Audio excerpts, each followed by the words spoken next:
میں نے شرح صحیح مسلم میں نماز جمع کرنے والی احادیث کے کانٹیکسٹ میں سارے ائمہ اربعہ کی رائے پڑھی ہے. جو جمع کے قائل ہیں وہ بھی کچھ شرائط بتاتے ہیں، لیکن آپ یہ فہم بیان کرتے ہیں کہ کسی بھی شرط کے بغیر جمع ہو سکتی ہیں، اور آپ یہ بھی کہتے ہیں کہ میرا کوئی موقف بھی ایسا نہیں جو پہلے نہ رہا ہو. تو برائے مہربانی اہل سنت میں ان ائمہ کا بتائیں جو آپ والا موقف رکھتے ہوں. جی میرے والا جو موقف رکھتے ہیں وہ امام ہے امام عبداللہ ابن عباس رضی اللہ تعالی عنہ علیہ السلام. اگر ان سے بڑا کوئی امام ہے تو لے آئیں، اور ٹائم قیامت تک ہے. امام آپ نے شروع کرنے ہوتے ہیں 150-200 سال بعد. پہلے کسی امام کو نہیں آپ نے ماننا. بعد میں آپ ذہن میں رکھیے گا کہ جب کبھی بھی اس طرح کا ایشو ڈسکس ہوتا ہے تو آپ نے یہ بھی ذہن میں رکھنا ہے کہ سنی اور شیعہ اختلاف یا فساد ہو چکا ہوا ہے، اور تب یہ سارے ایشو سامنے آ رہے ہیں. میرا دعویٰ تو پھر بھی ختم نہیں ہوگا. اس کی وجہ یہ ہے کہ میں نے یہ دعویٰ کیا تھا کہ اس پلیٹ فارم پہ کوئی ایک عقیدہ بھی ایسا نہیں ہے جو امت کا پہلے نہ ہو. تو مجھے بتائیں دنیا میں 15 سے 20% جو اہل تشیع ہیں، کیا وہ یہ مانتے ہیں جو آپ کہہ رہی ہیں ائمہ اربعہ کی رائے کو؟ یہ تو سنیوں کے اماموں کی رائے آپ نے پیش کی ہے نا. تو شیعہ تو سارے وہی موقف رکھتے ہیں جو میں نے رکھا ہے. تو میں تو اپنی دلیل میں ابھی بھی قائم ہوں. امت کی بات کی ہے نا. امت میں آپ کے تو 4 فرقے نہیں نا داخل صرف. اور میں نے جب یہ بات کی تھی اس میں نے یہ بات کلیئر کی تھی کہ میری بعض باتیں ایسی ہیں جسے شیعہ صحیح سمجھتے ہوں گے، سنی غلط سمجھتے ہوں گے، اور بعض باتیں ایسی ہیں جنہیں سنی صحیح سمجھتے ہوں گے اور شیعہ غلط سمجھتے ہوں گے. اور پھر سنیوں میں بھی بعض باتیں ایسی ہیں جو اہل حدیث صحیح سمجھتے ہوں گے، دیوبند بریلوی غلط سمجھتے ہوں گے، اور بعض باتیں ایسی ہیں جسے دیوبند اور بریلوی صحیح سمجھتے ہوں گے اور اہل حدیث غلط سمجھتے ہوں گے. تو میرا دعویٰ کہاں سے ختم ہوا ہے؟ میرا تو کبھی یہ دعویٰ ہی نہیں ہے کہ صرف سنی فرقے کے اندر جو باتیں آئی ہوئی ہیں ہم اسے مانتے ہیں. ویسے تو میں نے کلیئر کر دیا. اگر آپ یہ سمجھتے ہیں کہ عبداللہ ابن عباس شیعہ تھے، وہ سنی نہیں تھے، تو پھر تو اپنی قسمت نو روو. تو ہماری تو دلیل ہے امام عبداللہ ابن عباس. انہی احادیث میں آپ صحیح مسلم کی 1628 سے لے کے 1637 تک یہ مسلسل 10 احادیث ہیں. جب عبداللہ ابن عباس واضح و نصیحت کر رہے تھے اور تھوڑی دیر بعد ایک سنی کھڑا ہو جاتا تھا کہ حضرت نماز کا ٹائم ہو گیا، تو پہلے تو عبداللہ ابن عباس نے اسے اگنور کیا. انہوں نے کہا ٹھیک ہے بیٹھ جا، نماز پڑھنی ہے میں نے بھی. وہ دوبارہ جب کھڑا ہوا تو انہوں نے کہا تیری ماں تجھے روئے. یہ عرب کا محاورہ تھا، یعنی ماں کب روتی ہے؟ جب بندہ گم جائے یا مر جائے. تو یہ فزیکلی کو مرنے کی بدوا نہیں دی انہوں نے، یعنی ایک محاورہ تھا جسے ہم کہتے ہیں تیرا بیڑا ترے تیرا بیڑا غرق. تو وہ یہ تو نہیں کہتے کہ ہم واقعی غرق کرنا چاہ رہے ہوتے ہیں. اور یہ محاورے نبی اسلام بھی استعمال کرتے تھے. ایک تو محاورہ بہت استعمال ہوتا تھا، وہی حق. اب یہ آپ کو عمر سیریز میں بھی جگہ جگہ نظر آئے گا، وہی حق، ہلاک ہو جا تو. اب وہ فزیکلی تو نہیں یہ بات کر رہے ہوتے تھے، ایک محاورتاً بات. تو انہوں نے فرمایا کہ تو مجھے سننا سکھائے گا. اچھا اب یہ بات ہم کر دیں تو کہتے ہیں یہ تکبر کا جملہ ہے. عبداللہ ابن عباس نے کہا کہ تو مجھے سننا سکھائے گا. انہوں نے کسی نے ان کے اوپر تکبر کا فتویٰ نہیں لگایا. پھر انہوں نے فرمایا کہ نبی صلی اللہ علیہ وآلہ وسلم نے بغیر خوف کے، بغیر بارش کے، مدینہ شریف میں یعنی بغیر سفر کے، تینوں عذر اڑا دیے. انہوں نے 3 ہی عذر ہو سکتے ہیں نا. خوف میں جان کا خوف، بیماری کا خوف، یہ سارے خوف ہی ہیں نا. دشمن کا خوف. بغیر بارش کے، بارش میں ظاہر ہے کریٹیکل سچویشن ہے، گھر سے آپ باہر نہیں نکل سکتے. اس زمانے میں تو ویسے ہی نہیں نکل سکتے تھے، کچے راستے، کیچڑ، پانی جمع ہو جاتا تھا.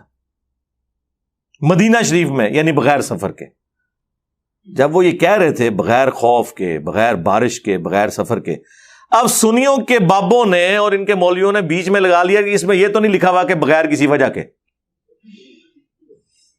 یہ عبداللہ ابن عباس کے فرشتوں کے دماغ میں بھی یہ بات نہیں ہوگی کہ اس میں سے یہ پاک کسی نے نکال لینی ہے. وہ یہی تو کہنا چاہ رہے تھے کہ کوئی وجہ نہیں تھی. وہ کہتے نہیں یہ جملہ بولے جب کوئی کہہ رہا ہے بغیر خوف، بغیر بارش، بغیر سفر کے، مراد یہ کہ یہ تین تو بڑی بڑی وجوہات ہیں جن کی وجہ سے نمازیں جمع ہو سکتی ہیں. اس سے یہ بھی ثابت ہو گیا کہ ان تینوں جگہ پہ ویسے ہی ہو سکتی ہیں. یہ اس کے اندر امپلائڈ ہے کہ بارش ہو، خوف ہو، سفر ہو تو آپ نے تو جمع کرنی ہے. اس کے بغیر بھی نبی علیہ السلام نے مدینہ شریف میں ہمیں ظہر عصر کی نمازیں جمع فرمائی اور مغرب اور عشاء کی بھی جمع کی. تو تابعین پوچھتے ہیں کہ یہ رسول اللہ نے عمل کیوں کیا تھا صلی اللہ علیہ وآلہ وسلم؟ تو انہوں نے کہا تاکہ امت کے لیے اس معاملے میں آسانی ہو جائے اور کوئی حرج، تنگی باقی نہ رہے. دو باتیں ارشاد فرمائی ہیں، امت کے لیے آسانی ہو جائے اور کوئی تنگی باقی نہ رہے. یہ آپ نے جملے ذہن میں رکھنے ہیں. امام عبداللہ ابن عباس، یہ امام ابو حنیفہ، امام شافعی، امام مالک، امام احمد بن حنبل کی بات نہیں ہو رہی ہے. امام عبداللہ ابن عباس جو اس حدیث کے راوی ہیں اور حدیث کا راوی حدیث کا فہم سب سے بہتر جانتا ہے.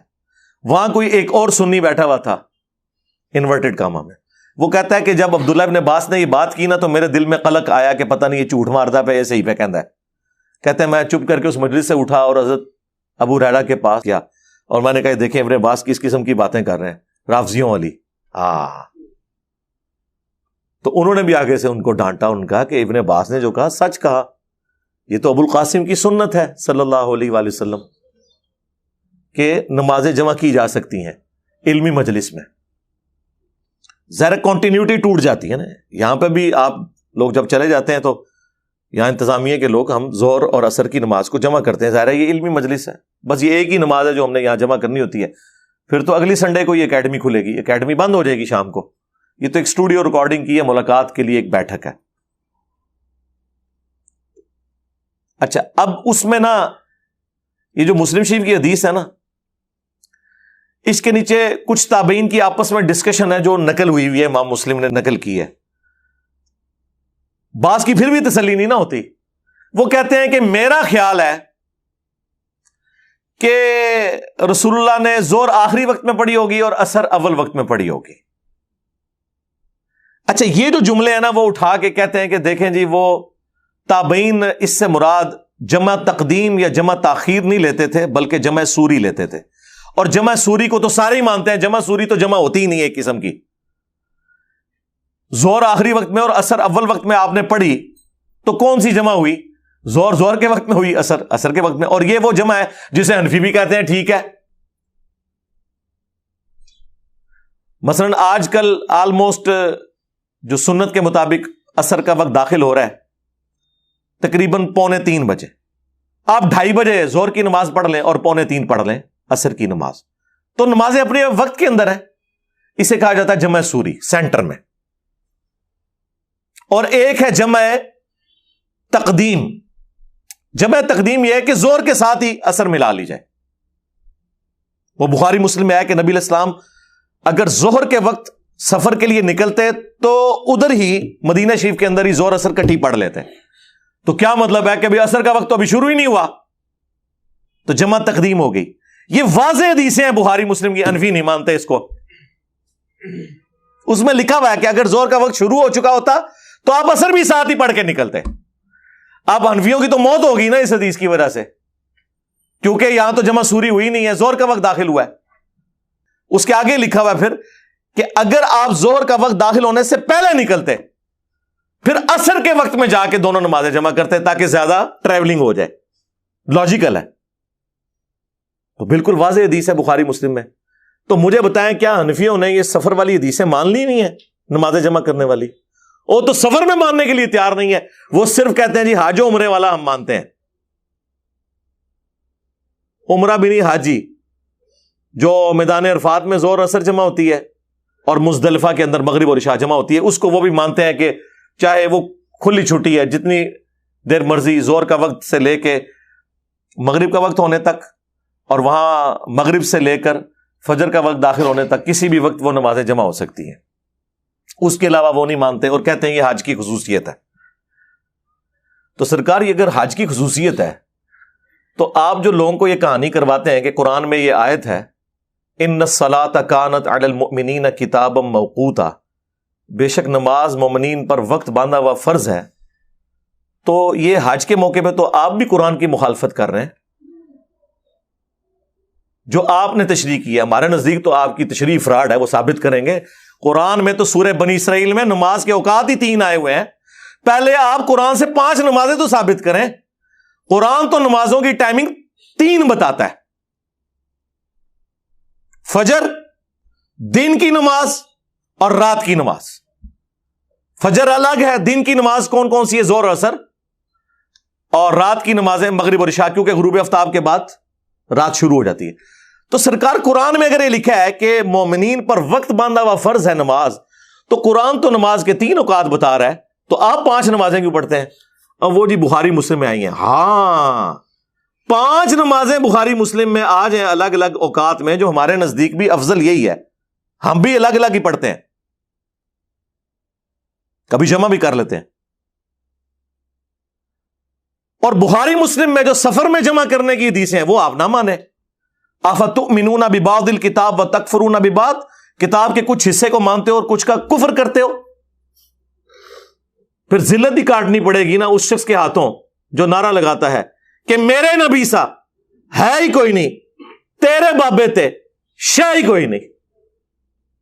ذلیل ہو گئے نا اس کے ہاتھوں. پھر تم بھئی کدھر کھڑے ہو گئے؟ کسی گراؤنڈ پہ ہی نہیں کھڑے ہوئے. اس لیے میں کہتا ہوں کہ ہمارا مقدمہ آپ گورے کی عدالت میں لے جائیں نا، دوسری پیشی نہیں پڑے گی، پہلی پیشی میں ہی سارے فارغ ہو جائیں گے. کیونکہ وہ کہیں گے یار اگر تم ان کتابوں کو مان رہے ہو تو کون سا دین لے کے چل رہے ہو؟ جب نمازیں جمع کرتے ہیں تو آیت پیش کرتے ہیں ان الصلاۃ کانت علی المؤمنین کتابا موقوتا. ہم کہتے ہیں رکو ذرا، صبر کرو، پھر قرآن سے ہی پوچھ لو کہ نمازوں کے اوقات کتنے ہیں. قرآن تو کہہ رہا ہے 3، 5 تو کہہ ہی نہیں رہا. پھر پھنس جاتے ہیں، پھر حدیثوں میں بنا لیتے ہیں آ کے. جب حدیثوں میں آؤ گے تو بھائی کتاب موقوتا کا مطلب ہے کہ وہ شخص اس کو بتائے گا کہ نمازوں کا ٹائم کون سا ہے، کہ جس کی قبر مدینے میں ہے صلی اللہ علیہ وآلہ وسلم، جس پہ شریعت نازل ہوئی ہے. کیونکہ حج کے موقع پر کتاب موقوتا کدھر چلا گیا تمہارا؟ وہ کہتے ہیں نہیں، رسول اللہ نے تعلیم فرمایا. اچھا، رسول اللہ نے قرآن کے خلاف تعلیم فرما دیا؟ نہیں، وہ کہتے ہیں وہ جنرل رول ہے، ایکسیپشنز آر آلویز دیر. ہاں آئے ہو نا داڑ تلے ہوں، ہاں ایس داڑ تلے. تو یہ ایکسیپشنز ہی ہوتی ہیں سفر میں، خوف میں، بارش میں، اور مجبوری میں، اور ایون بغیر مجبوری کے بھی. ویسے تو بغیر مجبوری کے تو دنیا میں کرتا بھی نہیں ہے، کوئی نہ کوئی وجہ ہوتی ہے نا. کسی نے کسی شادی میں جانا ہوتا ہے، کسی نے کوئی میٹنگ اٹینڈ کرنی ہوتی ہے، تبھی وہ جمع کرتا ہے نا. کوئی تھکا ہوا ہوتا ہے، کسی کو پتا ہوتا ہے بعد میں مجھ سے ٹائم مینج نہیں ہوگا، چلو میں ابھی پڑھ لوں. تو کسی نہ کسی درجے میں تو ہوتا ہی ہے. تو یہ بھی آپ کی بات غلط ہے، مجبوری تو ہوتی ہے. نہ بھی ہو تب بھی آپ کیسے حکم لگائیں گے؟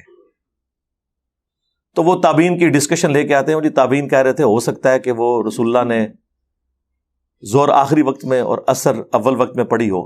یہ سرکار یہ جو تابعین بیان کر رہے ہیں وہ اپنی رائے بیان کر رہے ہیں. عبداللہ ابن عباس نے تو سیدھا فرمایا کہ رسول اللہ نے ایسے اس لیے کیا تاکہ امت کے لیے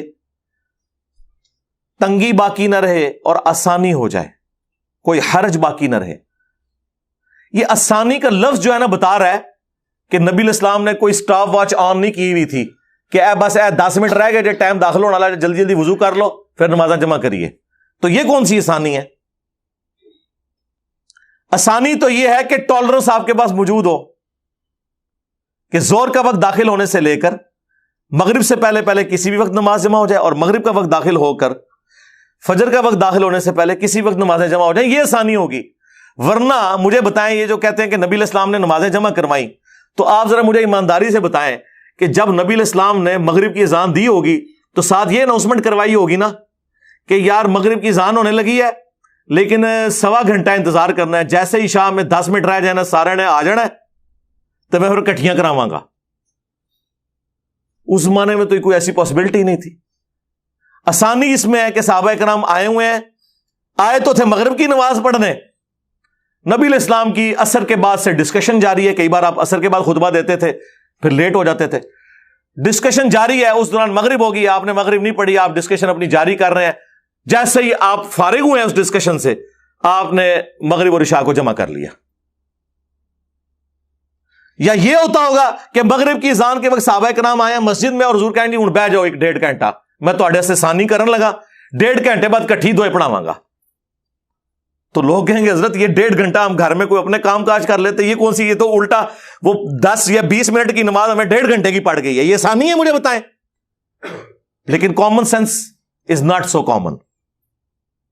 یہ عقل والوں کو سمجھ آئے گا آسانی کب ہوگی. اسی لیے امام ترمذی نے تینوں طریقے سے احادیث کو جمع کر کے جامعہ ترمذی میں لکھا ہے کہ جمع تقدیم بھی سنت ہے یعنی زہر کے ساتھ اثر, جمع تاخیر بھی سنت ہے یعنی اثر کے ساتھ زہر, لیکن پہلے زہر پڑھنی ہوگی پھر اثر, وقت وہ ہوگا. اور اسی طرح مغرب اور عشاء کے لیے بھی, اور جمع سوری بھی سنت ہے.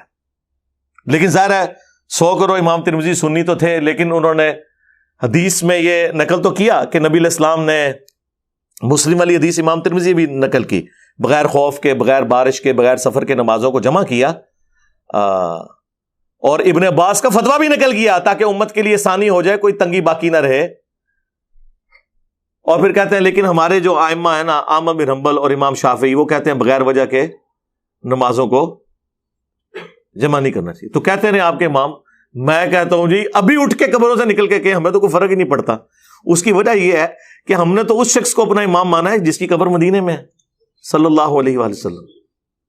جی سرکار اس دور کے امام شافعی اور امام احمد بن حنبل اور امام مالک وہ لوگ ہوں گے نا جو اس دور میں دین سکھا رہے ہیں. اس دور کے لوگ اس زمانے میں ہوتے تو اس زمانے میں وہ امام شافعی امام احمد بن حنبل ہوتے. ٹھیک ہے, جس طرح میں نے عذرائے تفنن کئی دفعہ کہا ہے کہ آپ نے اگر اس دور کا کوئی انجینئر محمد علی مرزا دیکھنا ہے نا تو امام مسلم کا مقدمہ پڑھیں, حدیث کی صحت کے حوالے سے وہ کتنے سٹرکٹ ہیں. اور یہ تفنن کے طور پہ ہے, میں تو اس کو بے ادبی شمار کرتا ہوں. ہاں میں یہ کہتا ہوں کہ اس دور میں اگر امام مسلم کا کوئی جانشین دیکھنا ہے تو ہمیں دیکھ لیں. وہ تو زمانوں سے کیا فرق پڑتا ہے میرے بھائی, سب فالوور ہیں. امام وہ ہے جس کی قبر مدینے میں صلی اللہ علیہ وآلہ وسلم. یہ سارا یہ بابا پرستی کی وجہ سے تو سارا جنازہ نکلا ہے. اس حوالے سے ایک اور حدیث جو پیش کی جاتی ہے نا, امام ترمذی رحمۃ اللہ علیہ نے اس حدیث کو خود ضعیف لکھا ہے جامعہ ترمذی کے اندر کہ جس نے بغیر عذر کے 2 نمازیں جمع کی تو وہ گناہ کبیرہ کا مرتکب ہوا. یہ حدیث المستدرک للحاکم کے اندر بھی ہے اور فضائل اعمال کے اندر بھی شیخ زکریا نے نقل کی ہے روایت اور اس سے اپنی حنفیت ثابت کی, لیکن نیچے انہوں نے عربی میں لکھ دیا کہ ضعیف ہے. ہاں یہ کام ڈالتے ہیں یہ لوگ. تو یہ نمازیں جمع کرنے میں آسانی اسی وقت ہوگی جب آپ کے پاس ٹالرنس موجود ہو. لہذا سفر میں کرنی ہے یا حضر میں کرنی ہے, بارش میں کرنی ہے یا خوف میں کرنی ہے, کسی وجہ سے کرنی ہے یا بغیر وجہ کے کرنی ہے, نمازیں بہرحال 5 ہی رہیں گی, البتہ وہ جمع ہو جائیں گی. اہل تشیع نے اپنی روٹین بنائی ہوئی ہے نمازیں جمع کرنے کی. ان کی فقہ میں بھی لکھا ہوا ہے کہ نمازیں ہمیشہ جمع کرنا یہ افضل نہیں ہے. رسول اللہ کا عمومی عمل کیا ہے, 5 نمازیں الگ وقت میں پڑھنا. ہم جواد نقوی صاحب حافظہ اللہ تعالیٰ کو جب ملنے گئے عروۃ الوثقیٰ کے اندر, میں نے زور اثر کٹھی جمع کی مسجد کے اندر, وہ زور پڑھ کے باہر نکل آئے اور انتظار کر رہے تھے میرا, اور میں سمجھا شاید ہماری وجہ سے انہوں نے کیا ہے کہ چلو مجھے سنی ملنے آئے ہیں تو میں نمازیں الگ پڑھوں. تو ان کے ساتھی بتانے لگے نہیں یہ اثر جو ہے نا وہ بعد میں پڑھتے ہیں, یہ نمازیں الگ وقت میں پڑھتے ہیں, یہ جمع نہیں کرتے ادھر. وہ کہتے ہیں میرے لیے کون سا مسئلہ ہے, میں تو بعد میں پڑھ سکتا ہوں نا, چلو بچوں کی تعلیم کا حرج ہوتا ہے اور انہوں نے روٹین میں جمع کی ہوئی ہے. اور اہل سنت کے ہاں بھی افضل نمازوں کو الگ اوقات میں پڑھنا ہے, جواز یہاں پہ بھی موجود ہے. لہٰذا یہ جو میں نے کلیم کیا تھا کہ میرا کوئی ایک نظریہ بھی ایسا نہیں ہے جو اس پلانٹ ارتھ پہ کسی مسلمان فرقے کا کسی نہ کسی شکل میں نہ ہو, مجھ سے زیادہ ہی سخت ہوگا, کم نہیں ہوگا. مثلا حضرت معاویہ کے بارے میں جو میرا موقف ہے رضی اللہ تعالیٰ عنہ, ہم تو احترام سے نام لیتے ہیں, یہ اہل سنت میں تو آپ کو مختلف شکل میں, امام عبدالرزاق کی شکل میں, امام حاکم کی شکل میں, امام نسائی کی شکل میں, امام شافعی کی شکل میں تو نظر آئے گا, لیکن ورسٹ فارم میں شیعہ کے ہاں نظر آئے گا. وہ تو بہت آگے چلے جاتے ہیں. لیکن آپ یہ نہیں کہہ سکتے کہ میں نے کوئی ایسا نظریہ اڈاپٹ کیا ہوا ہے جو کسی کا نہیں ہے. تو نمازیں جمع کرنے میں بھی اہل تشیع ایک بہت ہارڈ لائن لے گئے. پریکٹیکلی عوام ان کی فقہ میں تو ان کے ہاں بھی ہے کہ نمازیں 5 اوقات میں الگ پڑھنی چاہیے, لیکن ضد آ گئی نا جب سنیوں نے کہا کہ نمازیں جمع کرنا حرام ہے, انہوں نے کہا پھر ٹھیک ہے آ جاؤ میدان وچ, اسی اس مردہ سنت نو زندہ کریں گے. جس طرح یہاں پہ اہل حدیث چوتھے دن اونٹ قربان کر کے کہتے ہیں مردہ سنت زندہ کر رہے ہیں، حالانکہ وہ روایتی کمزور ہے. ہاں، پگڑی کی مردہ سنت کوئی نہیں زندہ کر رہا، اسے مردہ کرنے میں سب سے بڑا ہاتھ ہی اہل حدیث کا ہے. ٹوپی کی سنت کو مردہ ہے، ٹوپی اور پگڑی کی سنت کے قاتل جو ہیں وہ اہل حدیث ہیں، اس لیے اس مردہ سنت کو کبھی وہ زندہ نہیں کریں گے. اپنی مرضی کی سنتیں زندہ کی ہوئی ہیں سب نے. تو پھر شیعہ نے بھی یہی کیا، انہوں نے کہا ٹھیک ہے یہ نہیں قائل، ہم کریں گے زبردستی. اور دوسری طرف ہارڈ لائن لے لی سنیوں نے، انہوں نے کہا کہ نہیں ہم تو کہیں گے حرام ہے. ہاں، اہل حدیث کو میں کریڈٹ دیتا ہوں کہ انہوں نے تھنک آؤٹ آف باکس کیا ہے، جرأت دکھائی ہے کہ انہوں نے اس چیز کو مانا کہ نمازیں جمع ہو سکتی ہیں. لیکن جب سے یہ ہماری ویڈیوز آئی ہیں اب وہ بھی بیک فوٹ میں. اب ہمارے محلے میں جو اہل حدیث کی مسجد ہے، بارش کا اولے بھی پڑھ رہے ہیں وہ نمازیں نہیں جمع کرواتے. پہلے ہلکا سا بادل بھی آ جائے تو نمازیں جمع کر لیتے تھے، ضد میں آئے ہوئے ہیں. تو مجھے کیا فرق پڑتا ہے، ہم اپنے دو بھائی سائڈ پہ لے کے اپنی نماز جمع کر لیتے ہیں، ہمیں کیا فرق پڑتا ہے. ضد اور ہٹ درمی، اور خود سارے یہ نفع اٹھاتے ہیں. طارق جمیل صاحب حافظہ اللہ تعالی، ان کے ڈرائیور نے خود بتایا کہ مولانا کے ساتھ جب ہم سفر میں ہوتے ہیں تو مولانا تو نمازیں ہمیشہ جمع ہی کرتے ہیں. دیکھ لیں. لیکن مولانا سے اگر ہم کہیں کہ آپ ذرا اس کا علم اٹھائیں تو ان کے لیے مشکل ہو جائے گی. ایک بہت بڑے اہل حدیث عالم جن کے وہ لال رومال والے بھائی جو ہیں وہ سعودیہ میں ہیں، ان کا ایک بڑا بھائی جو ہے نا وہ G11 میں اس کی مسجد ہے، میرا آفس اس کے پاس ہی تھا.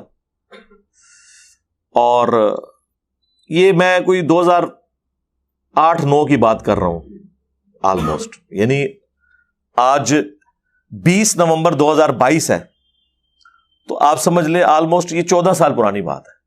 اس وقت مجھے کتنے لوگ جانتے ہوں گے، میری ابھی شیخ زبیر صاحب سے ہی صرف ملاقات ہوئی تھی، اور ابھی میں نیا اہل حدیث کی طرف گیا تھا، تحقیق کر رہا تھا. تو ظاہر ہے مجھے تو کوئی جانتا نہیں تھا، ویڈیو تو میری کوئی ہے ہی نہیں تھی یوٹیوب کے اوپر. ویڈیوز تو آئی ہیں 2009 کے اندر 1-2، باقی 2010 سے شروع ہوئی ہیں پراپر. تو میں انہیں ملنے کے لیے گیا، مغرب کی نماز کے بعد میں ان کے قریب ہوا. مجھے پتا چلا کہ یہ چند بڑے علماء میں سے ہیں نا اہل حدیث کے. میں نام نہیں لیتا پھر وہ پرسنل ہو جائے گا، سب کو پتا ہی ہے، اہل حدیث کو تو پتا چل جائے گا کہ کس کا میں نام لے رہا ہوں. تو وہ گپ شپ شروع ہوئی، تو میں نے ان سے ویسے، جو نیا بندہ تحقیق میں ہوتا ہے اسے ویسے ہی چسکا لینے میں مزہ آتا ہے اس طرح کے. تو میں نے کہا جی اب ظاہر ہے میرا تو وہ ریکارڈ انہوں نے کرنا ہی تھا، ظاہر ہے ایک اٹامک انرجی کا آفیسر ہے، انجینئر ہے، تو وہ کوئی عام بندے سے تو بات نہیں کر رہے. میں اپنے دوستوں کے ساتھ گیا ہوا تھا. تو میں نے کہا جی یہ نمازیں جمع کرتے ہیں یہ تو حرام ہے، یہ تو رافضیوں کا طریقہ ہے. میں نے کہا سر مسلم میں 10 حدیثیں ہیں. اچھا، ان کو یہ پتا چل گیا کہ اسے پتا ہے کہ مسلم میں 10 حدیثیں ہیں، تو اب ایک سٹیپ میں نے پیچھے آنا ہے. پھر انہوں نے کہا ہاں وہ مسلم میں ہے، اس میں سفر میں تو آپ کر سکتے ہیں. میں نے عام حالت میں حرام کی بات کی تھی. میں نے کہا ہاں مجھے پتا ہے کہ اہل حدیث سفر میں کرتے ہیں، اور بارش میں بھی، ہاں کہتے ہیں ہم بارش میں بھی کراتے ہیں ہم جمع. تو میں نے کہا اس میں تو واضح ہے کہ بغیر سفر کے، بغیر خوف کے، بغیر بارش کے. کہتے نہیں جی اس میں یہ تو نہیں ہے نا کہ بغیر مجبوری کے، کوئی نہ کوئی مجبوری تو ہوتی ہوگی. میں نے کہا چلیں اس کو ہی آپ پروموٹ کریں، مطلب آپ لوگوں کو کبھی بارش اور سفر کے بغیر بھی نماز جمع کروا دیا کریں کہ بھئی یہ بھی ایک سنت ہے. تو پھر انہوں نے ادھر ادھر دیکھا، مجھے کہتے ہیں میں تو کر لیتا ہوں تو جمع. خود سارے یہ فائدے اٹھا رہے ہیں. میں آپ کو بتاؤں، لوگ تو کہتے ہیں نا علم دین حاصل کریں آپ مشکل میں پڑ جائیں گے. میں آپ کو قسم اٹھا کے کہتا ہوں کہ اگر آپ کو علم دین ہے نا، آپ دین کو آسانی سے پریکٹس کر سکتے ہیں. دین بالکل ہلکا ہے. یہ انہوں نے مختلف قسم کے چنگلوں میں آپ کو پھنسایا اس لیے ہوا ہے تاکہ آپ ان سے مسئلے پوچھتے رہیں اور آپ کو یہ مزید الجھا کے نا سائیکو بناتے رہیں. اے نہ کرنا ہے ہو جائے گا، وہ نہ کرنا ہے ہو جائے گا، نہیں اے کوئی نہیں ثابت، اینج نہیں ہوندا.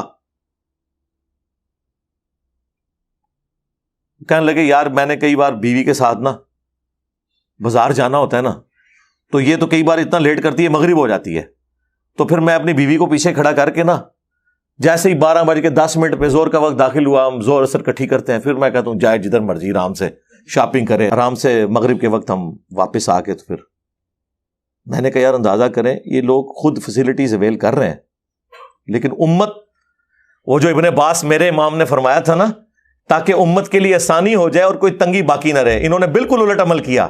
ہاں، تاکہ نہ کوئی آسانی ہو اور تنگی برقرار رہے، اور خود لے رہے ہیں.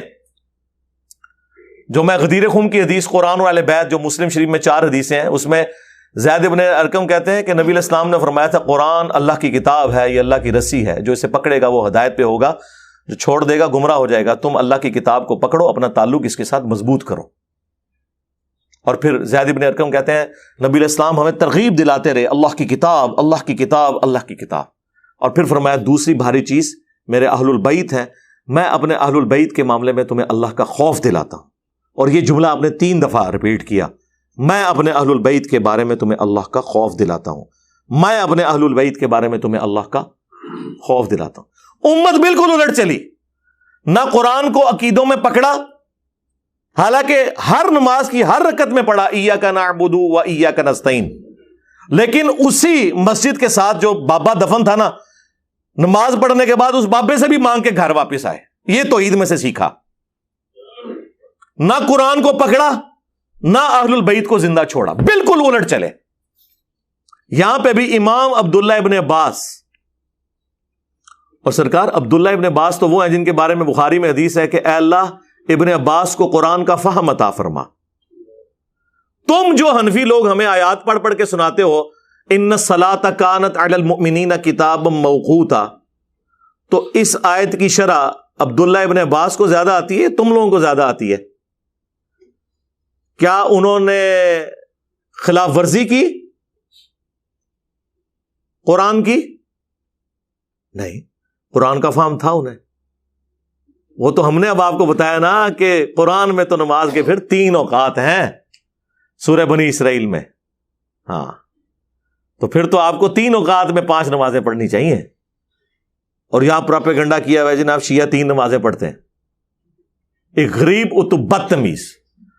اور یہی سنیوں کی جہلیت ہے جس نے شیعہ کو اپنے کئی غلط نظریات پر محکم کیا. انہوں نے کہا یہ تو ہے ہی جاہل ہے، ان کو تو اپنی مسلم شریف کا نہیں پتا، بحثیں ہمارے سے کر رہے ہیں. جس طرح ہمارے اسٹوڈنٹس دیوبند، بریلوی، اہل حدیث اور شیعہ کے علماء کو بھی جاہل سمجھ رہے ہوتے ہیں، کیونکہ انہوں نے تو میری ویڈیوز دیکھی ہوئی، انہیں تو پتا ہوتا ہے یار اس کو کیا پتا، یہ بیچارہ اپنے کبھی کنویں سے باہر نہیں نکلا کہ اسے کیا پتا کہ کیا ہوگا. جس طرح وہ آپ نے دیکھا کہ لائف سٹوری میں ایک 13-14 سال کا بچہ آیا ہے، آپ ذرا اس کا کانفیڈنس لیول دیکھیں، لگتا ہے کسی بڑے بندے کی روح اس کے اندر آ گئی ہوئی ہے. وہ کہتا ہے جی وہ ایک عالم دین کے ساتھ میرا مناظرہ ہو گیا، چھوٹا سا بچہ، پگڑی اس نے کالی باندھی ہوئی ہے، اور کہتا ہے وہی جو انہوں نے سوال رٹے ہوئے ہیں، اچھا بتاؤ ایک ایکسیڈنٹ ہوا ہوا ہے ایک بندے کا اور وہ تڑپ رہا ہے اور نماز بھی نکل رہی ہے، تو پہلے تم اس بندے کو بچاؤ گے یا نماز پڑھو گے؟ وہ کہتا ہے مجھے اس کا جواب پتا تھا کہ انفی کا جواب دیتے ہیں، لیکن میں نے کہا میں جواب ایسا دوں کہ اس کو ایک بار لگ پتا جائے. تو وہ کہتا ہے میں نے اس کو کہا کہ میں اسے تسلی سے بچاؤں گا، ہاسپٹل لے کے جاؤں گا، بعد میں نمازیں جمع کر کے پڑھوں گا، کیونکہ یہ بھی سنت ہے. آیا نا اڑ تو داڑ تھلے ان بچے تو انہوں کہنے کے نمازیں جمع کروں گا. اب آگے کس کی ضرورت ہے جو کہ نہیں نمازیں تو جمع نہیں ہو سکتی، وہ کھول کے سامنے رکھ دے گا. اب یہ بہانہ بھی ختم ہو گیا کہ جی قرآن میں تو اللہ تعالیٰ نے فرمایا کہ نماز مقررہ وقت پہ پڑھنا فرض ہے، تو قرآن میں تو سرکار پھر 3 اوقات ہیں، تو پھر 3 اوقات میں نماز پڑھنی چاہیے. نہیں، حدیث میں 5 اوقات آئے ہیں، اس کی مزید ایکسپلینیشن، تو سرکار صرف اتنی تو نہیں ایکسپلینیشن، اس کے آگے بھی ایکسپلینیشن آئی ہوئی ہے، بغیر خوف کے، بغیر بارش کے، بغیر سفر کے بھی نمازیں جمع ہو سکتی ہیں، اور سفر میں تو ویسے ہی سنت ہے، اس کے اندر امپلائڈ ہے. تو یہ ساری کی ساری باتیں جو کر رہے ہوتے ہیں سطحی نالج کے طور پہ. میں آپ کو وثوق سے کہتا ہوں آپ ہماری گفتگو سنیں، ہم اپنی گفتگو میں مخالفین کے بھی سارے دلائل ایمانداری سے خود بیان کرتے ہیں، اور پھر یہ بھی بتاتے ہیں کہ انہوں نے ڈنڈی کہاں ماری، یا ان کے بڑوں نے کون سی ڈنڈی مار کے ان کے سر کے اوپر ایک ڈنڈا رکھا ہوا ہے جس کی وجہ سے یہ قرآن و سنت نہیں مان رہے. تو آپ کے اندر سے ایک دن پھر آواز نکلے گی کہ مرنے سے پہلے اے مسلمان کر لے اس پہ غور، کتابوں کا خدا اور ہے، بابوں کا خدا اور. بابے بھی اسی خدا کو مانتے تھے، لیکن تعلیمات انہوں نے اپنی دی ہیں، کتابوں والی نہیں دی ہیں. کتابوں کا نبی اور ہے، بابوں کا نبی اور، کتابوں کا دین اور ہے، بابوں کا دین اور۔ صلو علی محمد وآل محمد، اللہم صلی علی محمد وعلی آل محمد واصحاب محمد وازواج محمد وامت محمد اجمعین الی یوم الدین، آمین۔